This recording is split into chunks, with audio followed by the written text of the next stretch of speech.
Selamat datang. Kali ini kita akan bongkar sebuah proses yang mungkin nggak kita sadari. Tapi justru inilah yang membentuk cara kita semua melihat dunia politik.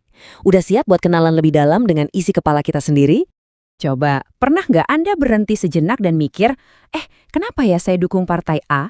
Atau kenapa saya setuju sama ideologi ini? Jawabannya tuh ternyata jauh lebih rumit dari yang kita kira. Dan akarnya itu ada di masa lalu kita. Apa karena obrolan di meja makan keluarga? Atau jangan-jangan karena pelajaran PPKN di sekolah? Atau mungkin dari apa yang kita lihat di media sosial setiap hari? Nah, ini dia pertanyaan besar yang bakal kita coba jawab bareng-bareng. Semua pertanyaan tadi sebenarnya mengerucut ke satu konsep penting dalam ilmu politik. Namanya sosialisasi politik. Anggap aja ini sebagai kacamata buat kita ngertiin gimana sih perjalanan panjang yang membentuk keyakinan dan sikap politik kita masing-masing. Oke, sebelum kita ngomongin politik, kita pahami dulu dasarnya, yaitu sosialisasi. Gampangnya, ini tuh proses belajar seumur hidup. Dari kita lahir sampai sekarang, kita terus-terusan nyerap aturan, nilai, dan kebiasaan dari sekitar kita.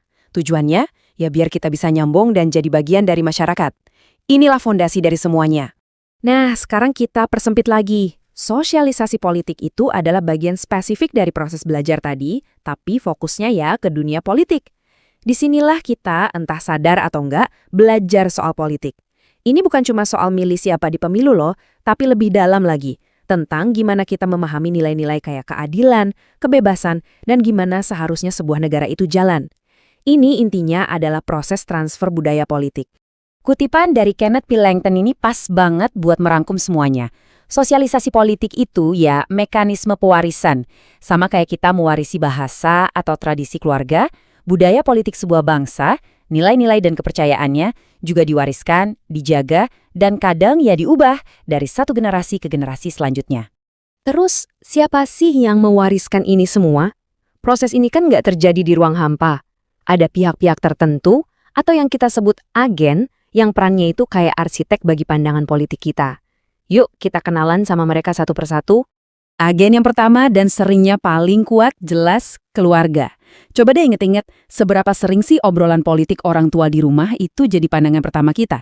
Di keluarga lah kita pertama kali kenal konsep aturan dan otoritas. Bahkan, pilihan partai orang tua sering jadi warisan politik pertama kita, jauh sebelum kita ngerti apa itu politik.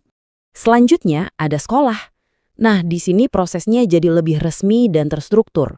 Lewat pelajaran kayak pendidikan kewarganegaraan, kita diajarin soal konstitusi, sistem pemerintahan, sampai hak dan kewajiban kita sebagai warga negara.